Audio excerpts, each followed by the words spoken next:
नमस्कार दोस्तों, एक बार फिर उपस्थित हूँ आपके सामने। क्षेत्रीय संगठनों का जो अपना टॉपिक चल रहा था उस टॉपिक के साथ। क्षेत्रीय जो संगठन थे उस क्षेत्रीय संगठन में अपन अध्ययन कर रहे थे यूरोपीय यूनियन का, ईयू का अध्ययन कर रहे थे। और ईयू के अध्ययन में हमने ईयू का विकास क्रम पढ़ा था। और ईयू के विकास क्रम में हमने विभिन्न प्रकार की जो संधियाँ थीं जिनके द्वारा ईयू का वर्तमान स्वरूप अपने सामने आया, उन संधियों को पढ़ा था, उनका विस्तृत अध्ययन किया था।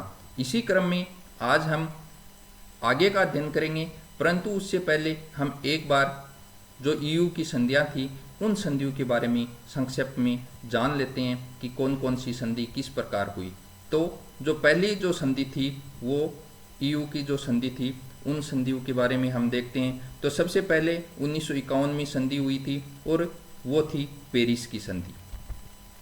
पेरिस की जो संधि थी वो 1951 में हुई थी और पेरिस की संधि द्वारा यूरोपीय कोयला व इस्पात समुदाय की स्थापना हुई थी। उसके बाद 1957 में रोम की संधि हुई और रोम की संधि द्वारा यूरोपीय आर्थिक समुदाय की स्थापना हुई। फिर 1985 में शेंगेन की संधि हुई और शेंगेन की संधि में यह निर्धारित किया गया कि जो भी सदस्य देश हैं उन सदस्य देशों में पासपोर्ट रहित आवागमन लागू हो। पासपोर्ट रहित एक देश से दूसरे देश में बिना किसी पासपोर्ट के आवागमन किया जा सके। फिर आई maastricht की संधि 1951 में। maastricht की संधि द्वारा वास्तविक रूप से यूरोपीय संघ की स्थापना हुई थी। 1991 की maastricht संधि को ही यूरोपीय संघ की स्थापना की संधि कहा जाता है। 1997 की एम्स्टर्डम संधि जो थी उसमें समान विदेश नीति लागू की गई थी। जो सदस्य देश थे उन सदस्य देशों के मध्य समान विदेश नीति लागू की गई थी। 2001 की जो नीस की संधि थी, उस नीस की संधि का मूल जो उद्देश्य था वो था मत शक्ति व मतदान प्रक्रिया को युक्ति संगत बनाना, लेकिन ये हो नहीं सका, उस संधि के द्वारा संभव नहीं हो सका, लागू नहीं हो सकती। फिर 2009 में लिस्बन की संधि हुई और लिस्बन की संधि में जो यूरोपीय संघ का जो संविधान बना था उस संविधान में सुधार किया गया था, क्योंकि बहुत सारे जो देश थे उन देशों ने यूरोपीय संघ के जो संविधान थे उस संविधान को जनमत संग्रह द्वारा नकार दिया। इसलिए 2009 में लिस्बन की संधि द्वारा इस संविधान में सुधार किए गए थे। तो इन संधियों के बारे में हमने पढ़ा था और ये इन संधियों के द्वारा जो वर्तमान जो स्वरूप है ईयू का वो अपने सामने आया था। तो परीक्षा की दृष्टि से अपन को इन संधियों का क्रम ध्यान रखना है। बहुत सी बार इन संधियों का क्रम पूछा जाता है कि ईयू के निर्माण की जो संधियां थी उन संधियों का क्या क्रम है। तो ये थी संधियां। उसके बाद अपन आते हैं इसकी स्थापना पर। तो स्थापना जो थी, स्थापना अपने जैसे कि संधियों में पढ़ा था कि 1991 9-10 दिसंबर 1991 को maastricht की संधि हुई थी और maastricht की संधि द्वारा इसकी स्थापना की गई थी। तो मूल रूप से maastricht की संधि द्वारा यूरोपीय संघ की स्थापना हुई थी। इसका मुख्यालय रखा गया था ब्रुसेल्स, बेल्जियम में। मुख्यालय कहाँ था? ब्रुसेल्स, बेल्जियम में। इसके जो सदस्य देशों की बात करते हैं तो जो सदस्य देश हैं वो वर्तमान में सदस्य देश 27 हैं। वर्तमान में कितने सदस्य देश हैं? इसके 27 सदस्य देश हैं। बहुत सारी जगह 28 आ रहा है, लेकिन वर्तमान में कितने? 27, क्योंकि ब्रिटेन ब्रेग्जिट द्वारा यूरोपीय संघ की उसने सदस्यता त्याग दी है। ब्रिटेन की सदस्यता त्यागने के उपरांत इसकी सदस्यों की जो संख्या बची थी वो कितनी बची है? 27।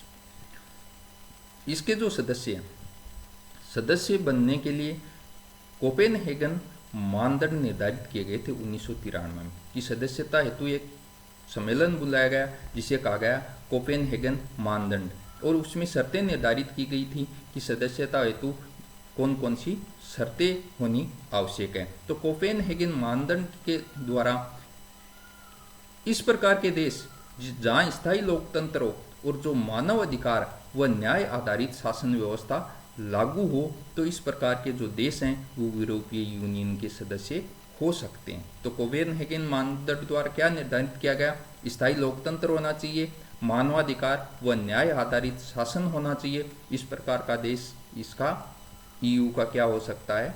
सदस्य हो सकता है। इसके बाद अपन देखते हैं कि इसके सदस्य किस प्रकार बने, कब कब कौन से सदस्य राष्ट्र ने सदस्यता ग्रहण की। 1958 इनर सिक्स, शुरू से हम बात कर रहे हैं कि यूरोप के इनर सिक्स 6 जो देश थे उन्होंने इसकी सदस्यता ग्रहण की, यानी शुरुआती जो संधि थी इन्हीं इनर सिक्स देशों के मध्य हुई थी। Belgium, France, Germany, Italy, Luxembourg, Netherlands, ये इनर सिक्स के देश थे जिनमें शुरुआती संधियाँ हुई थी। 1973 में डेनमार्क, आयरलैंड व यूके ने इसकी सदस्यता ग्रहण की थी। 1981 में ग्रीस ने इसकी सदस्यता ले ली थी और 1986 में पुर्तगाल व स्पेन ने इसकी सदस्यता ग्रहण की। फिर 1995 में 3 देश ऑस्ट्रिया, फिनलैंड व स्वीडन ने इसकी सदस्यता ग्रहण की। तो इस प्रकार इन देशों ने सदस्यता ग्रहण की। सबसे बड़ी सदस्यता से संबंधित एक साथ 10 देशों ने सदस्यता ग्रहण की थी 2004 में। ये 10 देश थे साइप्रस, चेक गणराज्य, एस्टोनिया, हंगरी, लातविया, लिथुआनिया, माल्टा, पोलैंड, स्लोवाकिया और स्लोवेनिया। ये जो 10 देश थे, इन 10 देशों ने एक साथ 2004 में सदस्यता ग्रहण की थी। 2007 में बुल्गारिया व रोमानिया ने इसकी सदस्यता ग्रहण की थी और 2014 में क्रोएशिया ने इसकी सदस्यता ग्रहण की थी। इस प्रकार अपन देखते हैं, वर्ष वाइज देखते हैं तो इनके सदस्यों की संख्या होती है 28, लेकिन हम बात कर चुके हैं शुरुआत में ही कि यूके ने 31 जनवरी 2020 को इसकी सदस्यता का त्याग कर दिया है। इस कारण वर्तमान में जो सदस्य बचे हैं उन सदस्यों की संख्या कितनी है, 27 सदस्य इसके बचे हैं। और नवीनतम जो सदस्य है जिसने इसकी सदस्यता ग्रहण की वो सदस्य है क्रोएशिया। क्रोएशिया इसका नवीनतम सदस्य है जिसने सदस्यता ग्रहण की। इसके बाद अपन आते हैं इसके प्रशासन पर, कि इसके कौन कौन से अंग है जो कि कार्यरत हैं। प्रशासन में सबसे पहले आती है यूरोपीय परिषद। यूरोपीय जो परिषद है उसका मुख्यालय है बेल्जियम के ब्रुसेल्स में। यूरोपीय परिषद का कार्य क्या होता है कि इसकी राजनीतिक दिशाओं और प्राथमिकताओं का निर्धारण करना। यूरोपीय परिषद का कार्य यूरोप की राजनीतिक दिशाओं और प्राथमिकताओं का निर्धारण करना। यूरोपीय परिषद जो अनौपचारिक रूप से इसका गठन हुआ था 1975 में और औपचारिक रूप से इसका गठन हुआ 2009 की लिस्बन संधि द्वारा। यूरोपीय जो परिषद है वो यूरोपीय परिषद जब भी इसकी मीटिंग होती है तो मीटिंग में यूरोपीय परिषद व यूरोपीय आयोग के अध्यक्ष तथा इसके सदस्य राष्ट्रों के राष्ट्राध्यक्ष इसकी मीटिंग में शामिल होते हैं। जब भी इसका कोई मीटिंग का आयोजन किया जाता है तो 3 तरह के सदस्य शामिल होते हैं। एक होता है यूरोपीय परिषद का अध्यक्ष, एक होता है यूरोपीय आयोग का अध्यक्ष तथा जो भी यूरोपीय राष्ट्र होते हैं, सदस्य राष्ट्र होते हैं, उनके राष्ट्र प्रमुख इसकी मीटिंग में शामिल होते हैं। यूरोपीय परिषद के बाद अगला इसका अंग आता है यूरोपीय आयोग। यूरोपीय आयोग जो है उसका मुख्यालय भी बेल्जियम के ब्रुसेल्स में ही है। ये है यूरोपीय आयोग, यूरोपीय जो संघ है उसका कार्यकारी निकाय, यानी ये विधायी प्रक्रियाओं का निर्धारण करता है, विधायी प्रक्रियाओं के लिए उत्तरदायी होता है। यूरोपीय आयोग किसके लिए उत्तरदायी है, विधायी प्रक्रियाओं के लिए उत्तरदायी है, यानी विधानों को प्रस्तावित करता है, निर्णयों को लागू करता है। जो भी यूरोपीय संघ की संधियाँ होती है उन संधियों को बरकरार रखने का कार्य करता है। विधानों को प्रस्तावित करना, निर्णयों को लागू करना, यूरोपीय संघ की संधियों को बरकरार रखना इसका मुख्य कार्य है। लेकिन जो भी विधान ये प्रस्तावित करता है उनको अंतिम स्वीकृति ईयू की संसद प्रदान करती है। अंतिम स्वीकृति किसके द्वारा प्रदान की जाती है, ईयू की संसद द्वारा अंतिम स्वीकृति प्रदान की जाती है। अब तीसरे अंक के रूप में अपन अध्ययन करेंगे यूरोपीय संसद। यूरोपीय जो संसद है, यूरोपीय संसद का गठन 13 जून 1999 को हुआ। ये यूरोपीय संसद है, ये यूरोपीय संसद जो यूरोपीय आयोग है उस आयोग द्वारा प्रस्तावित जो विधान है उन विधानों को यूरोपीय परिषद के साथ मिलकर उन विधानों को देखने का कार्य करती है, यानी विधानों को अंतिम रूप देने का कार्य करती है और इनमें इनका सहयोग करती है यूरोपीय परिषद। यानी यूरोपीय आयोग विधानों को प्रस्तावित करता है, यूरोपीय जो संसद है उन विधानों को अंतिम रूप प्रदान करती है, लेकिन इसके लिए यह यूरोपीय परिषद का सहयोग लेती है। इसमें 785 सदस्य होते हैं जो 5 वर्ष के लिए ईयू के जो भी सदस्य राष्ट्र हैं उनकी जनता द्वारा चुने जाते हैं। 785 सदस्य ईयू की जनता द्वारा चुने जाते हैं और 5 वर्ष के लिए चुने जाते हैं। इसका एक सदन और है जिसे यूरोपीय संघ की परिषद कहा जाता है। यूरोपीय संघ की परिषद, दूसरे सदन को क्या कहा जाता है? यूरोपीय संघ की परिषद। और ये यूरोपीय संघ की जो परिषद होती है इसमें ईयू के जो सदस्य राष्ट्र होते हैं उनके विदेश मंत्री भाग लेते हैं। कौन भाग लेते हैं यूरोपीय संघ की परिषद में? ईयू की जो भी सदस्य राष्ट्र हैं उनके विदेश मंत्री इसमें भाग लेते हैं। इसके बाद अपन चलते हैं यूरोपीय संघ का लेखा परीक्षक। जैसा कि नाम है लेखा परीक्षक, यानी वित्तीय प्रबंधन जो भी होते हैं, वित्तीय प्रणाली जो भी होती है, जो भी वित्त पर पोषण होता है उनकी जांच करना इसका कार्य होता है। और इसका गठन 22 जुलाई 1975 को किया गया और इसका जो कार्यालय है, मुख्यालय है, वो रखा गया लक्जमबर्ग में। इसके जो सदस्य होते हैं वो 6 वर्ष के लिए नियुक्त किए जाते हैं और परिषद द्वारा नियुक्त किए जाते हैं। इसके लिए परिषद जो होती है वो संसद से परामर्श प्राप्त करती है।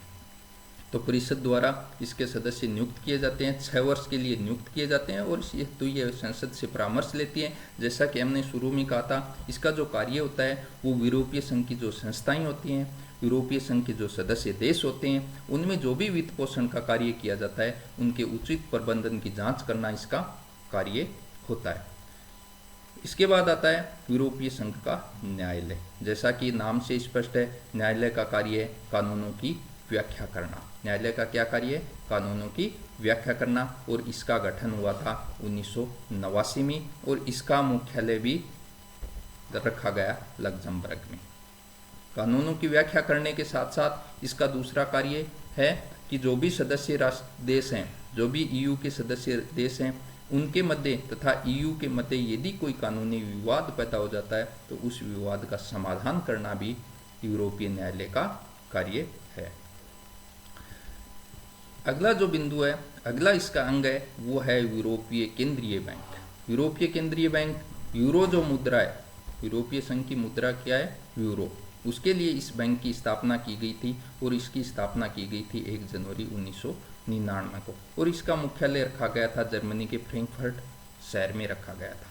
तो इस प्रकार 1 जनवरी 1999 को यूरो के लिए इसकी स्थापना की गई, फ्रैंकफर्ट में इसका मुख्यालय रखा गया। इसके जो सदस्य देशों की बात करते हैं यूरोपीय केंद्रीय बैंक की, तो इसके जो सदस्य राष्ट्र हैं उनकी संख्या है 19, यानी 27 राष्ट्रों में से केवल 19 राष्ट्रों ने ही इसकी सदस्यता ग्रहण की है। ये यूरोपीय जो बैंकिंग प्रणाली है उसको सुदृढ़ता प्रदान करता है, उसको सुरक्षा प्रदान करने का ये बैंक कार्य करता है। इसके अलावा यूरोपीय जो वित्तीय पर्यवेक्षण है, उस वित्तीय पर्यवेक्षण के लिए यूरोपीय संघ ने अनेक निकाय स्थापित किए गए। इन निकायों की जो स्थापना है वो वित्तीय पर्यवेक्षण प्रणाली के अंतर्गत की गई और 2010 में किए गए। 5 निकाय स्थापित किए गए पर्यवेक्षण प्रणाली की तहत और ये जो 5 जो निकाय थे वो निकाय यूरोपीय सिस्टेमेटिक रिस्क बोर्ड, यूरोपीय पर्यवेक्षक प्राधिकरण, यूरोपीय बैंकिंग प्रणाली, यूरोपीय सुरक्षा व बाजार प्राधिकरण, यूरोपीय बीमा व व्यावसायिक पेंशन प्राधिकरण, इन सभी निकायों का गठन जो है वो गठन वित्तीय पर्यवेक्षण की यूरोपीय प्रणाली के अंतर्गत 2010 में किया गया था। तो इस प्रकार ये वित्तीय प्रणाली है, वित्तीय प्रणाली को सुदृढ़ता प्रदान करने हेतु बनाए गए निकाय हैं। अब अपन जो है आज अपन ने जो अध्ययन किया वो अध्ययन इसके अंगों के बारे में किया, इसकी स्थापना के बारे में किया, इसकी जो भी संधियां थी उन संधियों का संक्षेप अध्ययन किया।